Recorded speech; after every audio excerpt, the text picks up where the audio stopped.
Salut à tous, j'espère que vous allez bien, c'est Romain et on se retrouve aujourd'hui pour débriefer cette victoire 2-0 contre Montpellier à la maison. On vient d'en sortir, on y était et pour l'anecdote, j'étais du bon côté lorsqu'Idrissa Gueye a envoyé son missile et est venu célébrer devant nous, c'était absolument formidable. Voilà, un super souvenir, des frissons comme on en a l'habitude lorsqu'on vient au Parc des Princes bien évidemment. Pour revenir sur le match, alors il y a beaucoup de choses sur lesquelles on va revenir. D'abord, j'aimerais quand même commencer par un petit peu de phrases que j'ai réfléchi pendant le match. La vérité, c'est que par rapport aux autres années, là on arrive sur une grosse échéance de Ligue des Champions avec quelques petites différences. D'abord, il y a des certitudes. Pourquoi Mauricio Pochettino a fait un coaching tardif? Certains peuvent s'en plaindre. La réalité, c'est qu'il avait raison parce qu'il avait ses titulaires sur le terrain. On arrive avec des certitudes, voilà, c'est là où je veux en venir contre Manchester City. Et surtout, il leur fallait des automatismes évidemment à ces titulaires. Et puis en plus, pour Mauricio Pochettino, le coaching est payant avec le but de Draxler sur son premier but. Voilà, on arrive avec des certitudes, les titularisations d'Herrera et Idrissa Gueye qui font un excellent début de saison, mais surtout pour une fois, on ne procède pas par élimination, c'est-à-dire que on ne fait plus la science bizarre qui vise à se dire qui est le moins mauvais? Eh bien, tu seras sur le terrain ce soir. Là, non, on arrive avec les meilleurs de l'effectif en la matière. Herrera et Gueye qui sont tout simplement excellents. Super début de saison, c'est l'heure de concrétiser tout ça. C'est l'heure d'avoir un match référence qui puisse lancer définitivement leur saison. Et un point d'orgue, tout simplement au niveau de leur performance. Tous les deux très très actifs, très bons pour faire progresser le ballon, pour aller le récupérer en termes d'intensité. Herrera, les contrôles orientés par exemple, Idrissa Gueye. Ils le savent très bien qu'il y a de l'espace lorsque ça déborde sur le côté, qui se libère au point de pénalty parce que la défense adverse se recroqueville, on va dire, dans ses 6 mètres. Herrera, on l'a vu à plusieurs reprises faire ce fameux appel qui ce soir n'a pas fonctionné, c'était ce qui a caractérisé son match contre Clermont, mais voilà, Idrissa Gueye entrée de surface, le contrôle est excellent et puis la frappe limpide, lourde, pure, qui vient fracasser le but, parfait Idrissa Gueye, qui vient compenser par contre les vendanges de devant. On va s'arrêter sur cette animation à 3. Personnellement, en termes numériques, en fait, je me demande si le PSG n'est pas meilleur lorsqu'ils sont à 4. Se pose la question de l'équilibre évidemment, mais les 3 devant, quand ils jouent devant, citez-moi un match vraiment référence lorsqu'on a 3 attaquants, peu importe qui c'est, mais ils peinent vraiment à se connecter, ils peinent à se trouver.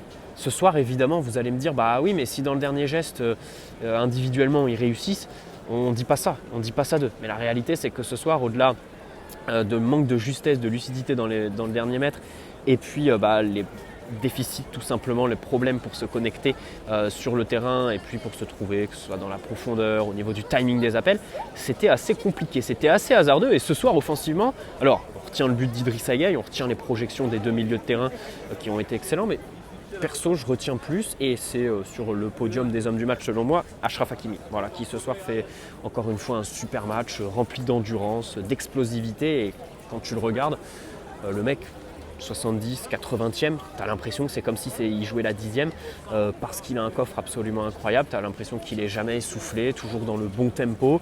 Et puis on l'a vu, le ballon était attiré vers son côté. Bon, vous allez me dire de l'autre côté, Abdou Diallo, je pense qu'il s'agirait d'arrêter quand même de le faire jouer à gauche. Encore une fois, ce soir, il n'a pas forcément été très très à l'aise. Ce serait bien de le replacer dans l'axe de la défense. Alors, à l'instar de Thilo Kehrer, on peut imaginer un regain de confiance et que ça se ressente dans les performances, parce que ce sont des centraux, c'est leur poste de prédilection, et Abdou Diallo peine quand même sur ce côté gauche. Paredes, ce soir, j'aimerais quand même noter un petit peu son insignifiance dans le jeu, pas mauvais, mais pas brillant non plus. Voilà, un match moyen de Leandro Paredes.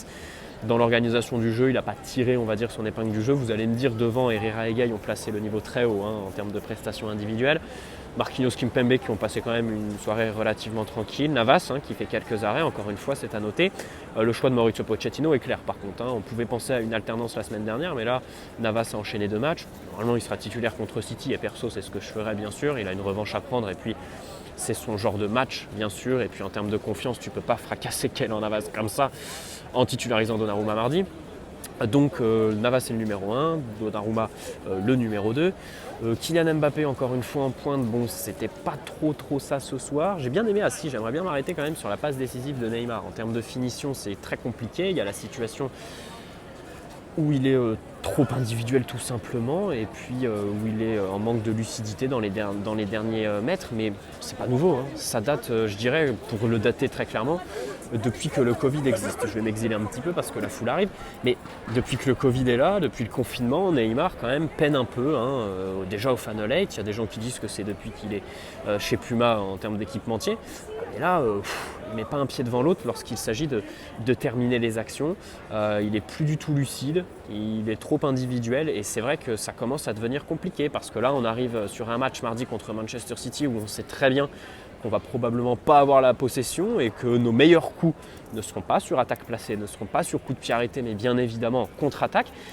Et elles vont se compter sur le bout des doigts, nos occasions franches. Il ne va pas falloir avoir de regrets, et Neymar aujourd'hui, c'est plus de regrets que de buts décisifs pour le PSG. Mais tout ça, on va dire, est un peu effacé. Je trouve ça passe décisif pour Draxler, belle, même si évidemment il y a un boulevard devant lui.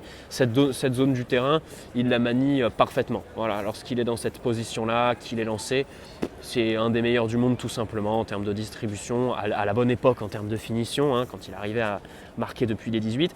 Malheureusement, ce n'est plus le cas. Mais voilà, sa passe décisive est assez intéressante.